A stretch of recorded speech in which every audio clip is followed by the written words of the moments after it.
ओम नमः शिवाय। प्रभु जी, आज की कथा है वन पर्व एपिसोड संख्या 90।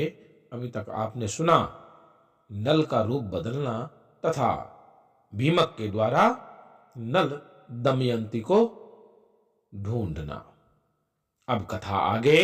आज की कथा होगी नल की खोज तथा नल से कलयुग का उतरना। आइए अब कथा को प्रारंभ करते हैं।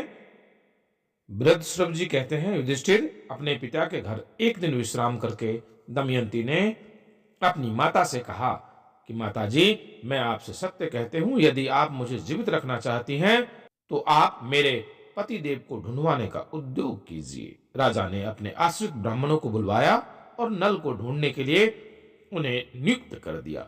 ब्राह्मणों ने दमयंती के पास जाकर कहा कि अब हम लोग राजा नल का पता लगाने के लिए जा रहे हैं। ब्राह्मणगण दमयंती के निर्देशानुसार राजा नल को ढूंढने के लिए निकल पड़े।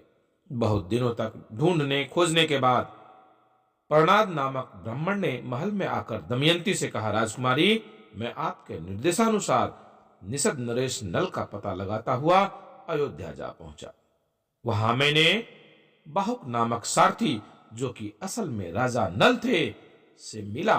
उनकी हृदय की पीड़ा असहाय थी। राजकुमारी बाहुक की यह बात सुनकर मैं तुम्हें सुनाने के लिए आया हूं। तुम जैसा उचित समझो करो, चाहो तो महाराज से भी कह दो। दमयंती ने सुदेव से कहा, ब्राह्मण देवता, आप शीघ्र से शीघ्र अयोध्या नगरी में जाकर राजा ऋतुपर्ण से यह बात कहिए कि भीमक पुत्री दमयंती फिर से स्वयंवर में स्वेच्छानुसार पति वरण करना चाहती है।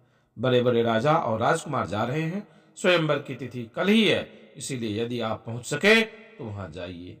नल के जीने अथवा मरने का किसी को पता नहीं है, इसीलिए वह कल सूर्योदय के समय दूसरा पति वरण करेगी।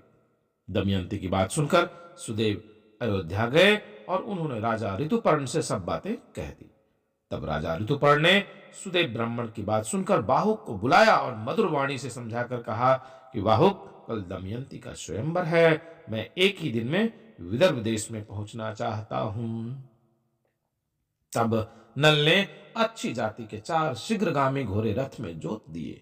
राजा ऋतुपर्ण रथ पर सवार हो गए। जैसे आकाशचारी पक्षी आकाश में उड़ते हुए, वैसे ही बाहुक का रथ थोड़े ही समय में नदी, पर्वत और वनों को लांघने लगा। इससे पहले ऋतुपर्ण ने राजा नल को पासों की विद्या सिखा दी थी और कह दिया कि अश्व विद्या तुम मुझे पीछे सिखा देना। जिस समय राजा नल पासों की विद्या सीखी, उसी समय कलयुग करकोटक नाग के तीखे विष को उगलता हुआ नल के शरीर से बाहर निकल गया। इस प्रकार कलयुग ने राजा नल का पीछा छोड़ दिया।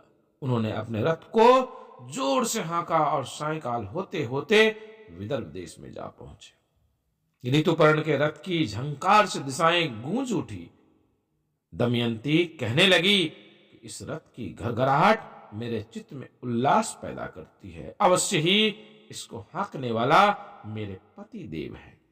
दमयंती महल की छत पर चढ़कर रथ को आते हुए देखने लगी एवं रथ से उतरते हुए रथी एवं सारथी को देखकर बहुत ही प्रसन्न हो रही थी। प्रभु जी, आज की कथा को यहीं विराम देते हैं। आगे की कथा पुनः आगे। आप शिवायात्रा दर्शन को लाइक, शेयर, सब्सक्राइब अवश्य कीजिएगा। आपसे शीघ्र मिलते हैं अगली वीडियो में। तब तक के लिए ओम नमः शिवाय।